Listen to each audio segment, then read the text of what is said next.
the International Development Secretary, who very helpfully offered to teach me sign language. In addition to my duties in this House, I shall have further such meetings later today. Mr. John Barron. I'm sure all of us concur with the Prime Minister's remarks about the disaster in Ethiopia, and many of us recognise the Prime Minister's efforts to secure a deal. But given that we profitably trade with the majority of the world's GDP outside the EU on largely WTO no-deal terms, has the time not come to look beyond this Westminster, this Remain-dominated Westminster bubble, and for all of us to recognise that the default position of our votes to trigger Article 50 is that no deal is better than a bad deal, so that we can honour the referendum and leave the EU on the 29th of March? Prime Minister. Mr. Speaker, it may be to the benefit of the House, and I'm sure people will learn today. Can I say to my honourable friend, I want to leave the European Union with a good deal. I believe we have a good deal. Yes, no deal is better than a bad deal, but have been working for us to leave on the 29th of March and leave with a good deal. Jeremy Corbyn. Thank you, Mr. Speaker. I absolutely concur with the Prime Minister's remarks about the disaster of the air crash in Ethiopia and indeed the earlier crash in Asia that affected the same aircraft. And could I also at this point commend the Civil Aviation Authority and the European Union for taking prompt action about the safety of the aircraft concerned. We need to ensure that all air passengers are as safe as they possibly can be. Mr. Speaker, the Prime Minister has been stubbornly declaring that the only choice is between her deal and no deal. Last night's vote finished off her deal. Tonight, she's not even showing the leadership to whip on no deal. Just a few weeks ago, the Prime Minister whipped her MPs against ruling out no deal. So how will she be voting tonight? Prime Minister. I'll be voting for the motion standing in my name. Jeremy Corbyn. Well, Mr. Speaker, there may well be other votes, and her Brexit strategy is clearly in tatters. Her deal has been twice rejected and is now dead. And she's not even asking her MPs to support her on it tonight. A couple of months ago, the Chancellor, who is here today, we'll hear from him later, reassured business leaders that the threat of a no-deal Brexit would be taken off the table, while the Business Secretary said a no-deal Brexit would be ruinous to the UK economy. Indeed, the government's own forecast suggests that no deal would knock 10% off the economy, damaging jobs and industry. Why is the Prime Minister still ambivalent about the outcome? Prime Minister. I say to the right honourable gentleman, I've been working for leaving the EU with a deal. Businesses and business organisations have been clear across the UK that they want MPs to back the deal. Yes, businesses worry about the uncertainty of Brexit, but there's one thing they worry about more, and that's a Corbyn government. Well, Mr. Speaker, the Prime Minister doesn't seem to understand. Her deal has been flatly rejected twice by this House by unprecedented majorities. And even this morning, the CBI has said that no deal would be, and I quote, a sledgehammer to the economy. And went on to say there has been no consultation with business, adding, this is no way to run a country. The reason her deal is now dead is because at every step of the way, the Prime Minister has refused to listen. Refused to listen to manufacturers, refused to listen to trade unions about the best way to protect jobs in this country, which is to agree a customs union. Manufacturing is now in recession. Many companies have laid off many workers. Her own deal has been decisively rejected. When will she listen to those workers who are concerned about their jobs, those businesses are concerned about their future, and accept the case there has to be a negotiated customs union with the EU? Prime Prime Minister. When it comes to the CBI said that the Labour government's policies would lead to a drop in living standards. That's not very good for the people he claims to stand up and represent. But he talks about a customs union, which of course was part of proposals that he put forward. But it's yet another position that he's taken. He's moved to being in favour of a second referendum, but I note that last night he didn't actually refer to a second referendum. He's just spoken about a deal, about a customs union that's already been rejected, and actually, in the past, very often rejected by him. Jeremy Corbyn. Mr. Speaker, it would be rather reckless to rule out any option at the present time for the Prime Minister, I would have thought. I don't think her answer will help workers at Honda in Swindon, or those in Nissan in Sunderland, or many others that are very concerned about their future because of the danger to manufacturing industry. Mr. Speaker, Britain's food producers are also in despair. A coalition of UK food producers asked the Prime Minister to call for tariff-free access to the single market. With her red lines now in tatters, will she now back the view of UK food producers and back close alignment to the single market to secure their industry? After all, she promised at Chequers there would be frictionless trade. Can I say to the right honourable gentleman that the deal that we have negotiated includes access to the European Union on the basis of no tariffs? Might help if he'd actually read it. Jeremy Corbyn.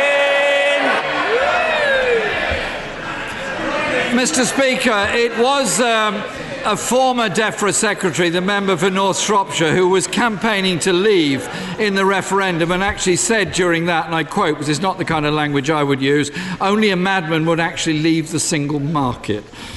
The Prime Minister has previously said you can't just reject no deal, you need to be for something.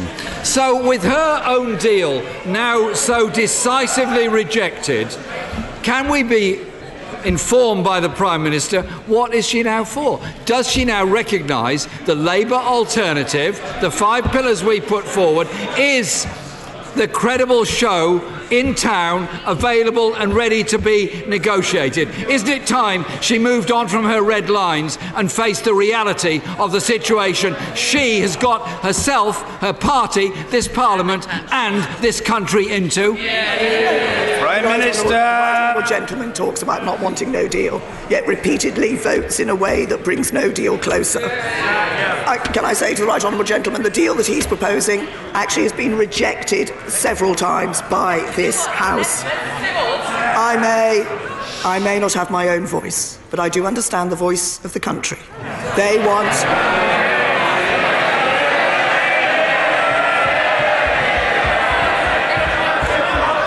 The House must calm itself. I want to hear what the Prime Minister has to say and what everybody has to say, and it should not be necessary for voices to be raised for a member to be heard. The Prime Minister. And that is, people want to leave the EU, they want to end free movement, they want to have our own trade policy, they want to ensure laws are made in this country and judged in our courts. That's what the deal delivers. That's what I continue to work to deliver. He used to believe that too. Why is he just trying to frustrate it? Jeremy Corbyn. Speaker, I do have sympathy with the Prime Minister's voice and I hope it soon recovers. I understand how painful this is. The Prime Minister's deal has failed. She no longer has the ability to lead. This is a rudderless government in the face of a huge national crisis. The Honourable Member for Broxbourne recognises it, saying, and I quote, "The government is not fit for purpose. We're not doing what we need to do, which is govern the country properly and effectively."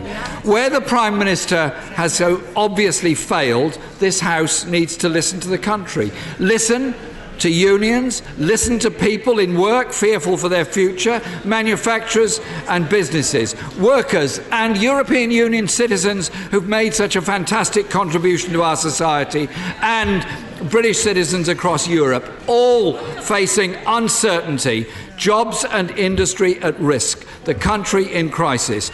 She needs now to show leadership. So can the Prime Minister tell us exactly what her plan is now? The Prime Minister. Can I say to the right honourable gentleman, I continue to believe that the House today will have an opportunity to vote on no deal. They will then have an opportunity tomorrow, depending on how they voted tonight, to vote on the question of the extension of Article 50. And as I said last night, there will be hard choices for this House, but this House will need to determine what its view is on the way forward. As far as the government is concerned, we want to continue to work to leave the European Union. That's what we deliver for the people on the vote of the referendum. We will continue to work to deliver leaving of the European Union, but to deliver leaving the European Union with a good deal. And as regards the right honourable gentleman, he doesn't agree with government policy. He doesn't even agree with Labour Party policy. He has nothing to offer this country. Andrew Rosingdale. 20 points behind. Mr. Speaker, the whole House will want to send its condolences to the families of the recent victims of knife crime, including the 17-year-old Jodie Chesney, who was tragically murdered in my borough of Havering. But when 2/3 of those carrying a knife escape custodial sentence, and when 1 in 5 repeat offenders avoid prison, what assurances will the Prime Minister give that we are serious about getting tough on knife crime? And does she understand why so many people are fed up with soft sentencing? Can I say to my honourable friend, first of all, that I'm sure that members from across the whole House will want to join me in sending my deepest sympathies and condolences to the family and friends of Jodie. And I know there's nothing that we can do or say that is going to ease the pain that the family are going through at her loss. Can I say to my honourable friend that we are very clear that judges must have the powers they need to impose tough sentences on those involved in serious violence and knife crime. The law already provides for a mandatory prison sentence for a second offence of carrying a knife, and conviction of a knife or offensive weapon offence is now more likely to result in some form of custodial sentence, and for longer than at any point in the last 10 years. Obviously, individual sentencing decisions are a matter for the courts, but we are catching and prosecuting more people who carry a knife. Those who are convicted are now more likely to go to prison, and for longer. But as I set out in Prime Minister's questions last week, both I and the Home Secretary are working to see what more we can do to deal with the serious violence and the knife crime that has beset so many of our communities. Ian Blackford. Thank you, Mr. Speaker. Can I associate myself with the remarks of the Prime Minister of the tragedy in Ethiopia and the tragic loss of life? And of course, on this day we commemorate the sad loss of the 16 young children and their school teacher in Dunblane that were cruelly cut down by Thomas Hamilton. And of course that sanctity of young life is something that we remember today when we hear the news that the Honourable Member for Murray and his wife Crystal gave birth to a young son, and I'm sure the whole House will want to congratulate him. Mr. Speaker, a no deal will result in unprecedented harm. Does the Prime Minister really want to be the first Prime Minister in history to deliberately plunge the United Kingdom economy into recession? First of all, can I say to the right honourable gentleman, I'm pleased to add my congratulations to my honourable friend, the honourable member for Murray, and his wife on the birth of their son. Can I also say to the right honourable gentleman that I'm sure the thoughts of the whole House are with him in remembering the terrible events that took place in Dunblane and the terrible loss of young life that we saw. And then can I finally say to the right honourable gentleman, he will of course hear the spring statement from my right honourable friend, the Chancellor of the Exchequer, in a short time. I'm pleased to say that will show the strength of the United Kingdom economy, the strength of the United Kingdom economy of which Scotland is able to participate as a member of the UK. Ian Blackford. Mr. Speaker, in 16 days, the United Kingdom runs the risk of crashing out of the European Union with a no deal. And we know from the government's own analysis that that will crash the economy. Why doesn't the Prime Minister show some leadership today, do the right thing, and whip all her MPs to take no deal off the table on the 29th of March and forever? Prime Minister. You can only take no deal off the table by doing one of two things. Revoke Article 50, which means betraying the vote of the referendum, or agree a deal. If the right honourable gentleman wants to take no deal off the table, he should have voted for the deal. Lightwood! Thank you, Mr. Speaker. As our honourable friend, the member for Ross said, nearly a fifth of people convicted for a second or subsequent time of possessing an illegal knife are spared a prison sentence. We would not accept this for firearm offences. Will the Prime Minister look again at sentencing guidelines and sentencing practice to ensure that anyone carrying an offensive weapon gets the sentence they deserve? Well, again, I say to my honourable friend that I fully appreciate the concern that he and our honourable friend, the member for Rossendale, and others across this House have shown on this issue. The most recent statistics show that 82% of offenders received a custodial sentence for repeat possession offences. Obviously, as I said, sentencing decisions are a matter for the courts. But we do, as a government, regularly look at ensuring that the powers are there to ensure that tough sentences can be imposed on those who are involved in knife crime. Rosie Duffield! Thank you, Mr. Speaker. On Friday, some of the excellent head teachers in my constituency sent letters home with their pupils detailing to parents how their budgets have been slashed by 8% and they're struggling to make ends meet. They've asked on three separate occasions since September 2018 for a meeting with the Secretary of State for Education to discuss school shortages in Kent and have been refused. So can the Prime Minister please ask him to meet with Ms Spinks, Ms Hines, Mr Wright, Mr Cooper, Ms Butcher, Ms Nope, Mr Pywell and others as a matter of urgency? Prime Minister! Well, I'm sure I will ensure that ministers in the Department for Education have heard the request that the Honourable Lady has put forward. But just to remind her and members of this House, the school's budget this year is £42 billion. That is the highest school budget ever.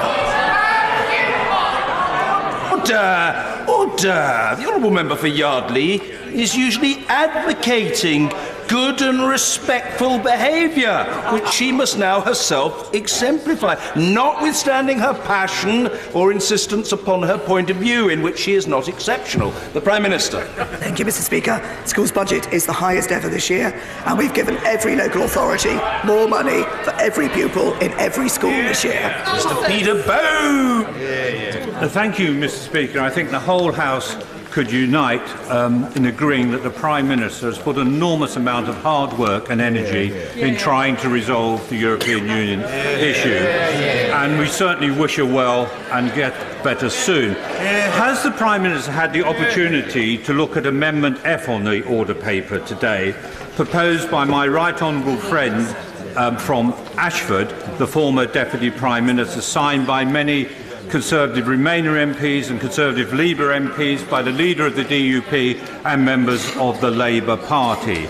I believe that, Mr Speaker, would unite the Conservative benches and would the Prime Minister and attract support from the opposition benches.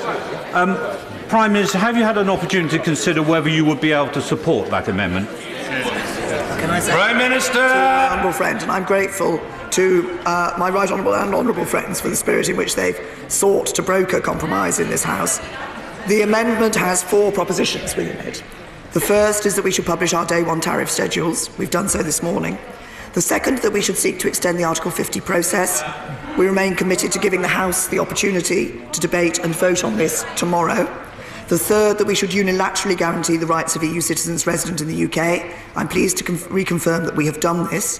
And the fourth is to seek to negotiate an implementation period in return for a financial payment, but without the withdrawal agreement that we've agreed. The EU have made it clear there will be no agreement without a withdrawal agreement, and that includes what we've already negotiated on citizens' rights, a financial settlement and a Northern Ireland protocol. The plan that exists, that has been agreed, is obviously the deal that was put to the House and rejected by the House last night. But as I say, the EU have made clear that they would not accept elements of what is in the current withdrawal agreement without them being in a withdrawal agreement. J. Platt. Yeah. Thank you, Mr Speaker. On Monday, it will mark 40 years since the Gold One mining disaster in the constituency of Lee. It's a disaster which saw the tragic death of 10 miners, which still reverberates throughout our community and affects the families of those involved. Will the Prime Minister send her support for the commemoration service on Sunday and recommit in their honour to increase our work safety standards and provide all the support needed to our ex-mining communities? Well, can I thank the Honourable Lady for raising this issue? I'm sure the whole House will want to join me in sending my deepest sympathies and condolences to the families and friends of those who were affected by this terrible tragedy. I'm pleased to say that our health and safety record for mines has improved greatly since 1979. This improvement has resulted from learning from previous incidents such as the Goldbourne tragedy and to prevent as far as possible disasters like this. And as the Honourable Lady may know, in 2015, following an extensive review, the mines regulations replaced all previous legislation relating to health and safety in underground mines. And those provide a comprehensive and simple goal-setting legal framework to ensure mine operators provide the necessary protection for mine workers and others from what we all accept are inherent hazards in mines. But I can assure the Honourable Lady we'll continue to review safety regulations so we can make sure a tragedy like this never happens again. Shailesh Bara. Thank you, Mr. Speaker. Given that no-deal Brexit is the government's default position, will the Prime Minister kindly inform the House that she will instruct the Chancellor of the Exchequer to make available whatever funds are required to ensure that the country is as best prepared as possible in the event that we do leave on a no-deal basis? Can I say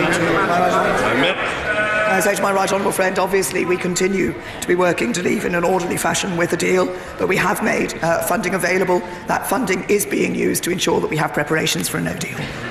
Bridget Phillipson.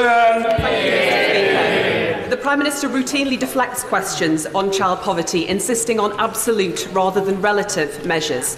Can she assure the House that if the figures published later this month on her own preferred measure of absolute poverty showed that child poverty is rising, that she will at last join those of us calling for a pause to universal credit? Prime Minister. I say to the Honourable Lady, I continue to believe, as I have said in this House before, that the best route out of poverty is through work.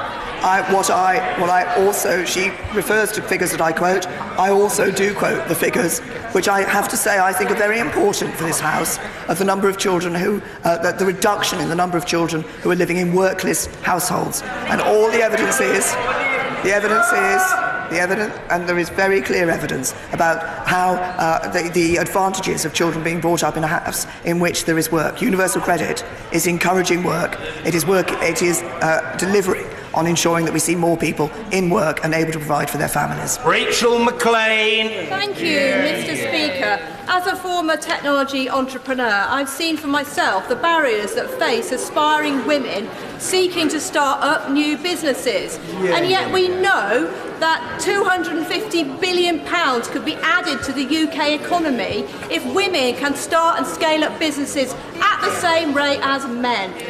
So therefore, does the Prime Minister welcome Alison Rose's review into female entrepreneurship, and will she call today for the banks to adopt those recommendations without delay? Can I thank my honourable friend for raising this important issue and for bringing her own successful experience as an entrepreneur into this House.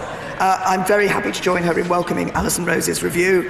We are setting out our ambition to increase the number of female entrepreneurs by half by 2030.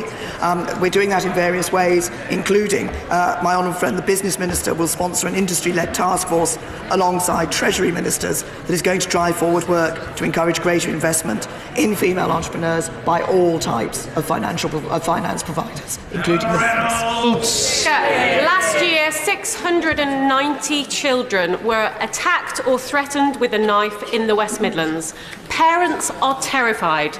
Police officers across the country agree that there's a link between the knife crime epidemic and the Prime Minister's decision as Home Secretary to cut 20,000 police officers from our streets. Is she the last person standing to deny that link? Can I say to the Honourable Lady, I set out last week some steps that the government is taking to increase the work we're doing in relation to knife crime. I understand my right honourable friend, the Home Secretary, met with the Chief Constable of the West Midlands at the end of last week to discuss cross-policing in the West Midlands. And can I say she refers to decisions that were taken by the government in 2010. Those decisions, yes, led to some difficult decisions in terms of public sector funding, but they were taken because of the appalling set of circumstances in the economy left by Labour. Order. I understand that the Honourable Gentleman Member for Bexhill and Battle is about to name-check his mother, an admirable woman, a former teacher, and, in my view, very importantly, my constituent, Mr. Hugh Merriman. Thank you, Mr. Speaker. I think she loves you more than me these days. Because she's also a Labour supporter. Of course, you are independent. Mr. Speaker, on behalf of me and my lovely mum, there are parts of the country, from Sheffield to Staffordshire to Sussex, where pupils are receiving less money per head than other parts of the country. I know the Prime Minister values a good education because she went to the same school as my mother, who became a teacher. So for me and my lovely mum, 3 things. More funding for our schools. Secondly, special educational needs. More focused priorities, stopping academies excluding pupils unnecessarily for their targets. And thirdly, lowest funded areas funded first when we get this right. Thank you. The Prime Minister! Can I thank my honourable friend for his question? I was tempted to start off by saying that I suspect I and his mother were at the school at a different time. But I'm not. Oh, he says it's true. Good, because I wasn't quite sure. In relation, I recognise that we have been asking schools to do more. We've responded with 1.3 billion extra investment going to our schools across this year and next. So the core schools budget will be rising by around 2.6 billion in total, and overall per pupil funding is being protected in real terms by this government. Every school is attracting at least 1% more per pupil by next year, and thousands of schools will attract significantly larger gains of up to 3% per pupil per year. This investment will mean more children having the chance of a better future. But of course, what matters also is the quality of education that is provided. And I would commend my honourable friend's mother, who I understand was a teacher, for the work that she has done in education, and say the thanks from this whole House to all our teachers up and down the country for the work that they're doing. Lynn Brown! Thank you, Mr. Speaker. As I told the Prime Minister a month ago, my constituent Mariam was diagnosed with SMA1 in November of last year when she was just 4 months old. She needs Spinraza now and is likely only to live a few months without it. NICE met last week to discuss it, but cruelly, to date, haven't even announced a decision.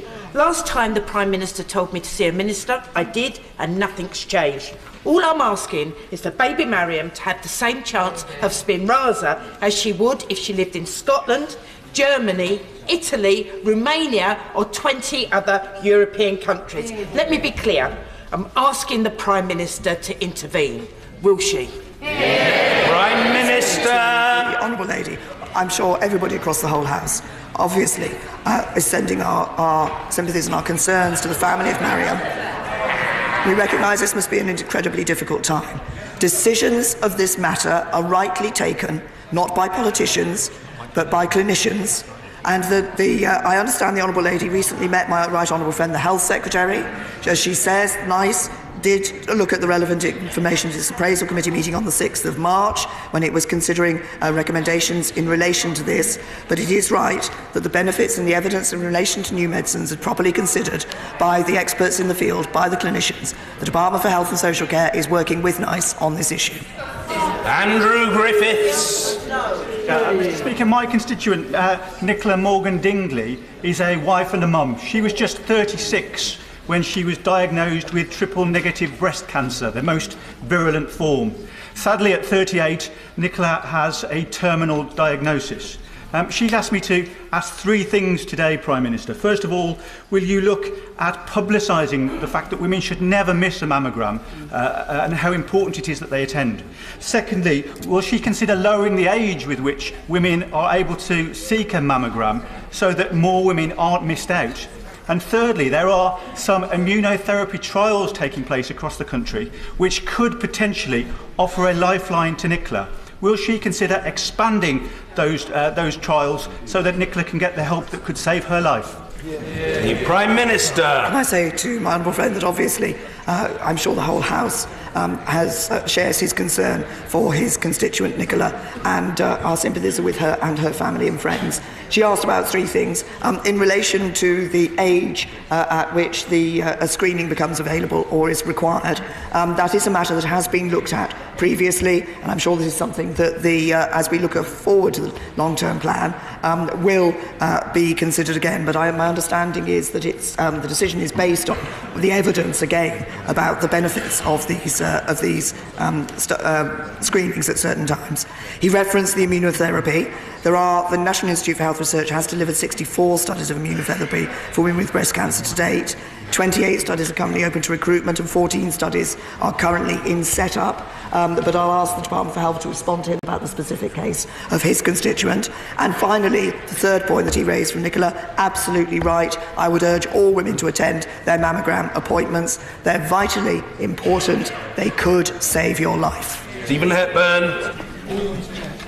Does the Prime Minister not feel guilty that parents and teachers are forced to buy books and pens for schools and heads of cleaning classrooms? Prime Minister. The honourable gentleman heard the response I gave earlier. We are putting more money into our schools. We're ensuring that overall per pupil funding is being protected. Yes, we have been asking schools to recognise the pressures that there are on schools, but the government has responded with more funding. Mr. David Duquette. No, the honourable gentleman. He had previously signalled an interest, and I was trying to accommodate him, but never mind. Yes, very well. Mr. David Tredinnick. Thank you, Mr. Speaker. If my right honourable friend had been elected as leader of the Labour Party, would she be allowing a free vote this evening? She's not responsible. Can I say to my honourable friend, I think that actually there are passionately held views on this issue and differences of opinion on this issue, and I think it would be of benefit to the House if there was a free vote across the House. Mr. Alistair Carmichael. Thank you, Mr. Speaker. On Sunday, the community of Fair Isle in Shetland suffered a devastating blow when their world-renowned bird observatory was destroyed in a fire. The impact, Mr. Speaker, of something like that on a community of 60 people is absolutely devastating, and they are still coming to terms with it. Will the Prime Minister join me in thanking those who have already supported Fair Isle, including the firefighters who tackled the blaze and those who transported them? And will she commit her government today to supporting the community in Fair Isle as they look towards rebuilding what is a globally important research resource so that it can get back into action as soon as possible? Well, can I Minister. Honourable gentleman, I would like to send my deepest sympathies to all those who work in and indeed who visit the observatory, and this will be devastating, as he says, for the local community. And I would like to offer my praise for the work of the local fire and coast guard services for all their efforts in bringing the blaze under control. And I understand investigations are ongoing as to the cause of the fire. If the right honourable gentleman will allow me, this gives me an opportunity also to thank the firefighters who dealt with the fire in my own constituency of Maidenhead yesterday, which took place in Maidenhead town centre. Now, I understand that the building he refers to is comprehensively insured. The owners are not seeking additional funding at this time, but I will ask a minister from the Scotland office to meet with the right honourable gentleman to see whether any further support can be provided. Mark Francois. Thank you very much, Mr. Speaker. Prime Minister, on the 29th of January, the House and virtually the entire Conservative Party, be they Brexiteer or Remainer alike, voted for the Brady Amendment with the strong encouragement of the government, and Brady was designed to help facilitate the so-called Malthouse Compromise. We don't yet have the Speaker's selection of amendments for the debate, but Prime Minister, if he is minded to select Amendment F, which is the Malthouse Compromise, one, will it be a free vote? And two, how will you personally vote on it? Can I say to Prime Minister? He refers. I referenced in answer to an earlier question from our honourable friend the elements of the Malthouse Amendment, amendment that is down that refers to one part of what became known as the Malthouse Compromise, and as I referenced earlier, some of those issues have already been addressed by the government. But he refers to the Brady Amendment, the amendment put down in the name of my honourable friend, the member for Altrincham and Sale West. That was about alternative arrangements replacing the backstop. Our honourable friend also indicated other ways in which the backstop, concern about the backstop should be dealt with. Of course, what we have agreed in a legally binding character with the European Union is that commitment to ensuring that alternative arrangements are indeed available by the end of December 2020, so that they can do what that amendment required and can replace the backstop. Paul Williams. Thank you, Mr. Speaker. Jodie Whiting was a mother of 9 from Thornaby who died by suicide in 2017. Just before her death, she missed a work capability assessment because of health problems and was sanctioned. The independent case examiner has found multiple and significant failings by the DWP, including 5 missed opportunities to identify that she had mental health problems and properly safeguard her. Her family are asking for an apology and to make sure that this can never happen again to anyone else. Can the Prime Minister offer this? Minister. I say to the honourable gentleman, he's absolutely right to raise this appalling case that took place, and our thoughts and sympathies are with Miss Whiting's family at this time. As he said, what's been identified is that there were mistakes in handling her case, and he's absolutely right. The Department has apologised for their failings, and they are providing compensation to the family. That, of course, can never bring Miss Whiting back.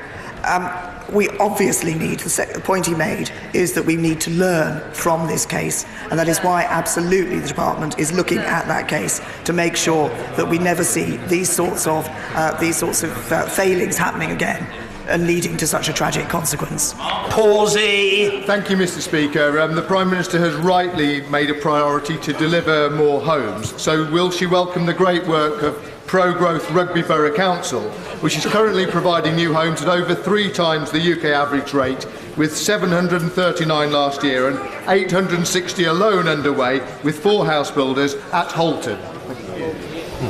Prime Minister. Say to my honourable friend, I'm very happy to commend the work of his local council in providing more homes. I think this is very important. I'm also pleased that under this government, last year we saw more homes being built than in any year in the last 30 years, bar one. That is a record that we should be proud of, and obviously his council is very helpfully contributing to that. I'm sure will continue to support the real need to ensure that we have sufficient homes for families up and down this country. Martin Doherty-Hughes. Thank you, Mr. Speaker. You will know that Western Berkshire has 2 notable anniversaries this week. Today, the 78th anniversary of proportionally the worst aerial bombardment in the history of the United Kingdom, the Clydebank Blitz. I'm sure the Prime Minister would wish to be the first ever British Prime Minister to note it. And secondly, on Monday, my constituent Jagtar Singh Johal will have been incarcerated for 500 days without trial, will have suffered trial by media, sanctioned, some would say, by the Indian state. And I appreciate that ministers are working very hard, but can the Prime Minister now say to their own Foreign Secretary, no guilt has been yet done, there has been no trial, why will they not meet with both myself, the constituency MP, and the family to hear what the impact of this incarceration is having on them? Prime Minister. Gentlemen, first of all, I recognise the point that he made about the aerial bombardment that took place all those many years ago and the impact that that had on the local community. On the specific case, ministers are dealing with this. They have been actively involved in this case. I will ensure, obviously, the Foreign Secretary has heard the request that he has put forward for a specific meeting. I believe one of the ministers is actually dealing with this case and will, I'm sure, be pleased to meet with him. Finally, Alberto Costa. Thank you, Mr. Speaker. The media have started calling this place a failing parliament. There was nothing failing about this place 3 weeks ago when we unanimously voted to protect the rights of citizens, British and EU nationals here. Aside from the letter that the Secretary of State has written to Michel Barnier, Can the Prime Minister update this House on what she has personally done? For example, has she phoned Merkel and Macron or President Tusk to help protect British citizens in the EU and EU nationals here? Prime Minister. Yes, I'm happy to tell my honourable friend that I have spoken to a number of EU leaders about the desire that we have for UK citizens in their countries to be fully protected were there a no deal and to be protected on a reciprocal basis. Some countries have already published legislation. We want to make sure that the basis on which they're providing guarantees for UK citizens is on the same basis as we're providing guarantees for EU citizens here. Thank you. Order.